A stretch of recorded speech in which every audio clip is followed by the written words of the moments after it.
Mga lods, eto na po yung in-order natin sa Lazada ko po ito nabili. Pero sigurado ako meron din ito sa Shopee. So maglalagay na lang ako ng link kung saan ko ito nabili. Pero eto talaga yung kadalasan kong binibili.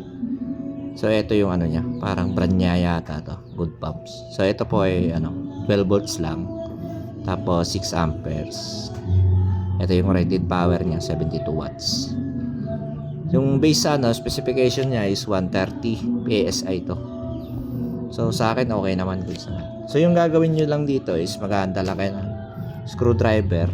Tsaka kung meron kayong mahanap katulad nito, ito kasi yung yung talagang feel na feel ko na talagang sobrang gandang spring. Etong ori ng spring na to.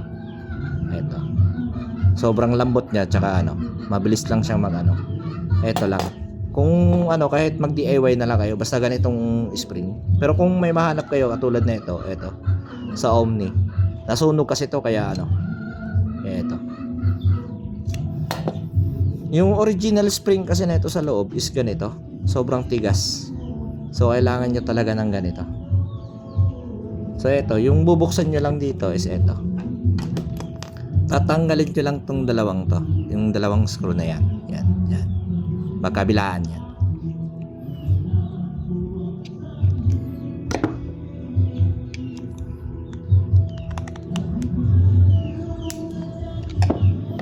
Pero para hindi kayo mahirapan, mas maganda tanggalin nyo na lang to.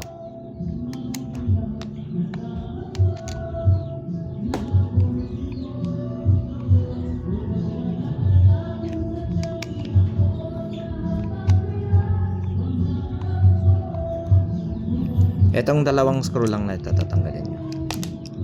Yan. Tapos ito lods, ito yung tinatawag na switch nya. Ito. Hindi ko lang alam kung merong nabibiling ganito, yung dalawang pin lang. Tapos ganito talaga yung tsura. Ito kasi yung madalas talaga na Kasi yung nangyayari kasi nito, mayroon siyang block diyan sa loob. Pag nag-off ka ng gripo, mapupush to. So mag-automatic siya magka-cut. Kasi parang normally yata to, normally open or normally closed. Hindi ko lang alam kung talaga yung tamang diyan. So basta ito lang yung tatanggalin niyo. Etong dalawang yan. Yan.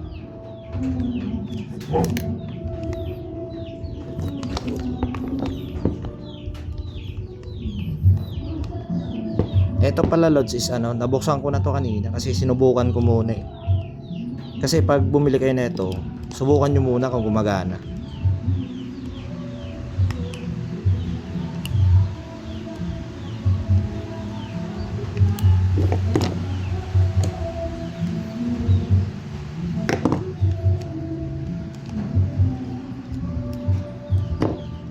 Ganito yung itsura niyan lods pagdating sa inyo. Ito siya is andito yan sa nakaganyan yan, nakabaon yan dyan. Ganyan, nakabaon yan dyan. Ganyan.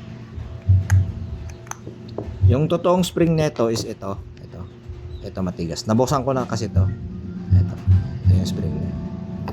So yung gagawin nyo lang mga lods is tatanggalin nyo lang yung yung etong spring na to, then palitan nyo ng ibang spring.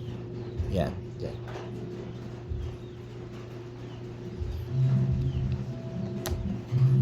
Tapos eto kasama rito doon, ilalagay nyo lang dyan. Tapos eto parang eto lang yung papalitan nyo lang siya ng spring. Yung nangyayari kasi doon, nandito yung switch sa may butas. Ayan.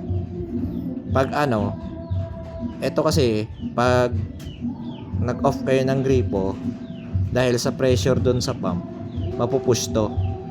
Pag nag-push to, magki-click yung yung ito magki-click yan dyan. Ganyan kasi yan yung itsura niyan ito. Hirap kasi pag ganyan yan.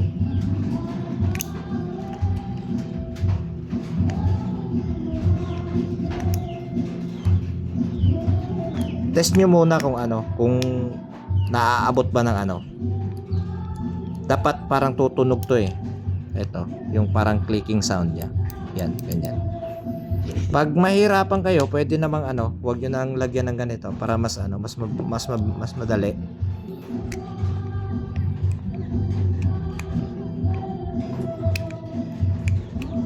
Sensya na kayo Lods, hindi naman kasi tayo sanay mag-video. Ayun, kabit na lang muna natin para hindi na tayo mahirapan.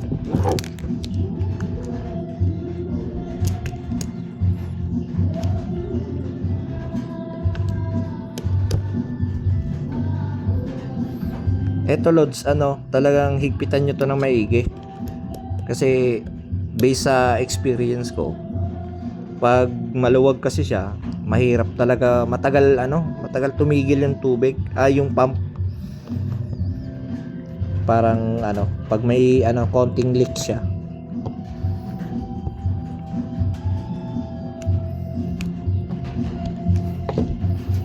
Yan. Ito, babalik nyo lang dito. Tapos ito yung parang cover niya.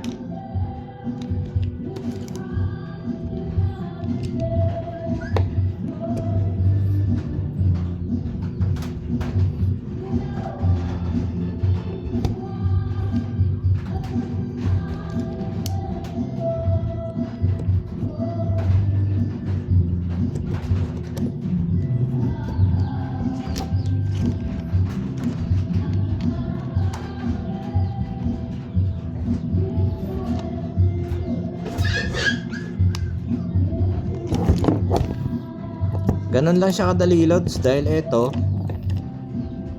yung diagram nito is ilalagay nyo lang sa positive tsaka negative ng battery nyo. Pwede rin kung wala pa kayong solar setup is pwede kayong gumamit ng mga 12 volts na mga PSU. Pwede rin yon.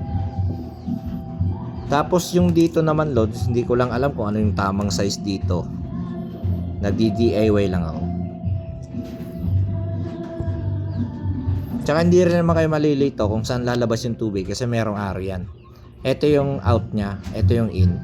So dito kayo maglalagay papunta doon sa kung saan nyo man gusto. Pwede doon sa mga deep well. Nasubukan ko na to sa deep well Kaya naman niya. Tapos dito, diskartehan nyo na lang yan Lods, parang DIY na lang din kung paano. Kasi nagtry ako sa 1/2 na yung kulay blue doon sa PVC. Medyo maluwag siya Kaya naglalagay na lang ako ng pampasikip sa kanya para hindi lang talaga mag-leak. So Lods, kung may mga tanong pa kayo, PM nyo na lang ako kasi para matulungan ko kayo.